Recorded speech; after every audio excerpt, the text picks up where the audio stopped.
A question that has inspired computer scientists for decades is about, can we build machines that can program themselves?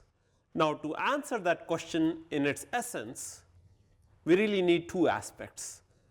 First one is intelligence. In other words, I would say artificial intelligence, AI. And the second ingredient needed is for machines to be able to understand their own language. I would say code understanding.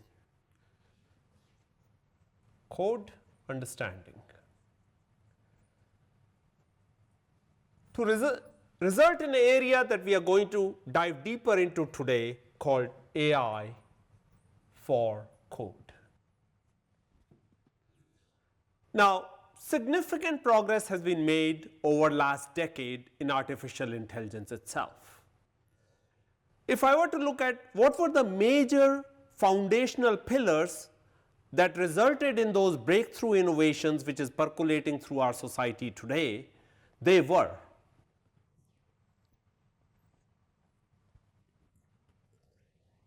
data, algorithms, and very powerful compute hardware. When massive amount of data combined with breakthrough innovation in algorithms, combined with very fast computing hardware, resulted in tremendously powerful and large AI models, which were able to understand seamlessly human language. As we speak human language among each other and understand each other, machines are now able to understand us as well, which resulted in machines to be able to understand the perceptual world around us, the visual world around us, for us to be able to build self-driving cars, and for machines to be able to understand the textual documents that we write as well. If I were to look at one pillar which was most important among that, I would point out that will be data. In fact, even among data, a particular data source has had a pivotal role to play in this. That data source was called ImageNet. It is said that there is no AI without data, and in fact, I would say there wouldn't have been the latest incarnation of AI without ImageNet. This was a data set that had 14 million images and 22,000 classifications. This resulted in breakthroughs in algorithms that we are reaping the benefit of in other modalities as well, like natural language processing and beyond. And we believe that the breakthroughs in natural language processing can not only help us understand human language, but they actually can help us understand machine language as well, in terms of machine language understanding, machine language reasoning, machine language explainability, and so on. So the question arises, what is needed for AI for code? And same three pillars which were foundational for progress in AI will be needed for AI for code progress as well. And then the second question arises, what is our ImageNet moment? And in fact, very recently we announced the ImageNet moment for AI for code called CodeNet.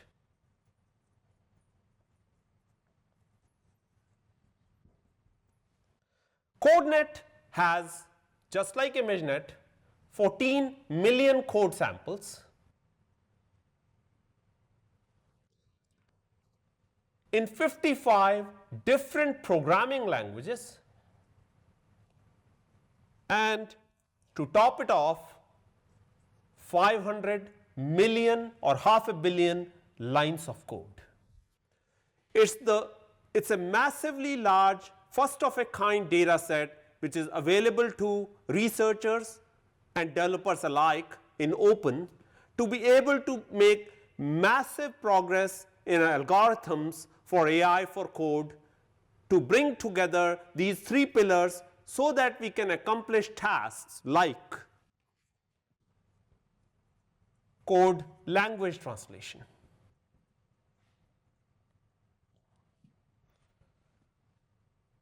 code debugging. Developers spend most of their time not just writing code, I would say most of the time is spent debugging code. For machine to be able to generate new code, the nirvana is, imagine the scenario where rather than people just leaning on keyboards and typing these programs to be able to build applications that we utilize every day, for us to be able to talk to machines and they actually generate the code automatically. So code generation from natural language. Code performance improvement. My code doesn't work as well. Can you make recommendations to improve my code's performance? Code memory improvement. My code doesn't scale as well. Can you make recommendations so that my code scales much better? And finally, for us to be able to do code review. Point out all the flaws in my code, suggest functionality improvements and so on. Now to be able to accomplish all of these tasks, which are critical to building software systems which are now part of every aspect of our society, since software has eaten the world already, we need to think about it in a very organized way. And for that, we have organized ourselves in building a stack called AI for Code Stack. AI for Code Stack is comprised of multiple layers. The first layer, as I said, there is no AI without data. So the first layer is actually the data layer itself. When we talk about data for AI for code, we are not just talking about source code. We actually are talking about source code. We are talking about configuration files that are able to run that code and deploy that code. We are talking about ingesting data sources where, just like developers are on some of these social media forums, to be able to debug their problems, to be able to get help for their problems that they are experiencing on a daily basis. Forums like Stack Overflow, like Quora. If AI were to have a hope of addressing these problems that I just outlined, it needs to understand the knowledge which has been gathered over decades in solving those problems as well by humans. So source code is part of that data. Configuration files are part of the data. And finally, forums are part of the data and many other data sources. The next layer is what I'll describe as ingestion layer. To be able to ingest all these diversity of data sources and to be able to build a representation which can actually correlate among them to be able to, so that we can reason upon them as well. This is the data ingestion layer, which results in, or which leads me to the next layer, which we call intermediate representation layer, also known as IR layer. Now IR layer is, think of this as, I take multitude of data sources, I correlate among them to, think of it as graph representation. Just like we represent many other dependencies in our world with graphs, think about it like those graph representations. So this is actually comprised of graphs. Now right above it is a layer, think of this as graph algorithms layer, with something called embeddings. Embeddings are critical to converting the intermediate representation into numbers, because computers can only deal with numbers. So the embeddings and graph algorithms allow us to convert the representations in IR into numbers so that algorithms can work on them. And finally, we have the representation, a layer of AI algorithms now. Also known as graph neural networks is one kind of techniques in that, and there are many other techniques which, as I speak, researchers are working on to be able to build more and more powerful AI for code techniques. And above that are applications that we are building, and to build those applications there are 4 major capabilities needed. For us to be able to understand code, for us to be able to retrieve and search code, for us to be able to generate new code, just like the example I gave of natural language and code getting generated, and for us to be able to test and verify code. And these 4 capabilities, these 4 major capabilities can be combined to build applications for the real world. Like, my code has security flaws. Can AI help me understand and identify those security flaws automatically and fix them? So what we will call AI-driven vulnerability analysis.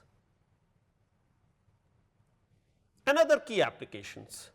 AI to be able to modernize my legacy infrastructure or legacy software systems. Now, there were languages that were invented decades back, like COBOL, which need to be modernized because the skills for understanding and modernizing those software systems have really gone away. But the need hasn't gone away at all. It's actually called a famous $100 billion problem because there are more than 100 billion lines of COBOL code that exist, and we need to be able to modernize them into some of the more recent languages like Java and others. It takes 50 cents a line to be able to modernize it. There lies your problem, $50 to $100 billion and a massive time crunch in which we need to modernize them. AI to the rescue. AI for modernizing legacy systems. AI to be able to test and debug my system. AI to be able to generate new code and build my applications. This stack, which we call AI for code stack,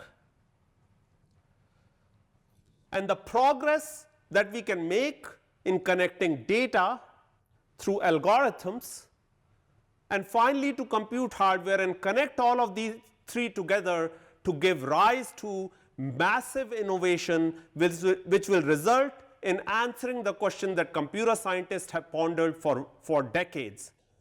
Can we build machines that can program themselves? And I think we are closer to that reality than ever before, and I'm looking forward to the progress in this area. Thank you.